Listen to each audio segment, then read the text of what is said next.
Have you ever wondered about how the human mind works? In this speech, I'm going to tell you briefly about psychology, the study of the human mind, with an emphasis on child psychology.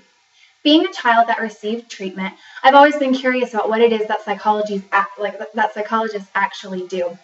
So, keeping that in mind, I'm going to tell you the importance of psychological practice based on the research that I've done over the course of the last month. Now I'll give you a brief understanding of child psychology, why it's important to me, and why it should be important to you as well. First, I'm going to tell you about the general history of psychology with an emphasis on child psychology.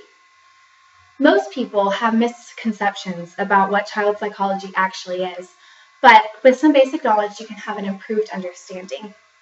One thing that people often get confused is they're not quite sure about how long child psychology has been around for. Psychology in general has not been around but since the early 1800s, and child psychology has not been around since until the 20th century. So the research is actually fairly new, and there's been people that have had psychological problems for many, many years, but the research that has been going on has been new and it's different, and we're still learning a lot about the human mind and how it works in an effort to be able to gain more knowledge to help people with their issues. Psychological problems have made their mark on history, but great progress has been made in the research of child mind with education according to the origins of developmental psychology. People are also not sure about who founded psychology and what they've done for psychology. William Wundt is probably the first modern psychologist, and what he did was he separated psychology from philosophy, and he really looked at the structure of the human mind in an effort to be able to take apart it and see why people do what they do.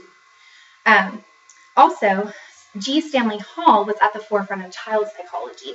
What he did was he worked on genetic psychology and education, which obviously impacts children. Oftentimes, people are unclear about what child psychology means. Child psychology is defined in the Handbook of Pediatric Psychology as a multifaceted and integrated field, both science and research, clinical practice, that focuses on addressing a wide range of psychological and physical issues related to health and development of children, adolescents, and their families, with an emphasis on science. Child psychologists help children deal with their issues by strategizing different ways they can help them. Now that your understanding of child psychology is a little stronger, I'll explain the importance of the field to me. Have you ever faced trauma or hardship that you thought you could have received professional help from? When I was in elementary school, I struggled with stress and anxiety, and after a couple of years with no answers and lots of tears, my parents decided that I needed some help. But no one would really take me because I was a young child, and children aren't really verbal and they're not able to say what's wrong. And because of that, we had a really difficult time. But luckily we found someone, and she was not a child psychologist, but she was able to give me lots of information and help me out with dealing and coping. As I've gotten older, I felt the need for more child psychologists. Knowing what it feels like to be that scared little girl with problems, I really want to be able to make sure that other people do not go through that problem. And I'm planning on majoring in child psychology so I can be there for people like I was. The reasons why this field is important to me does not have to be the reasons that it's important to you, but it should be important to you as a society.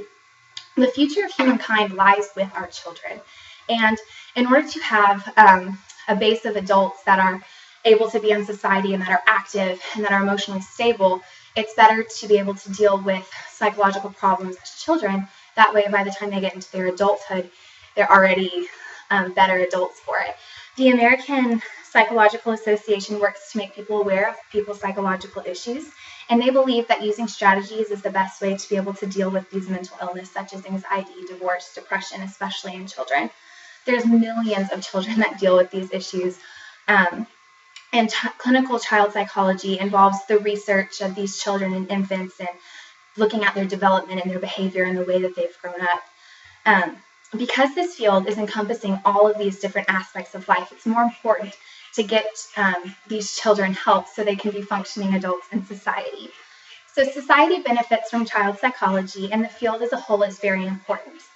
I've now given you a brief description of child psychology and the importance of it, and we learned about the very basics, why it's important to me, and the reasons it's important to society. And my hope is that as you go about in your daily lives, you will think about the importance of mental health of all of our children.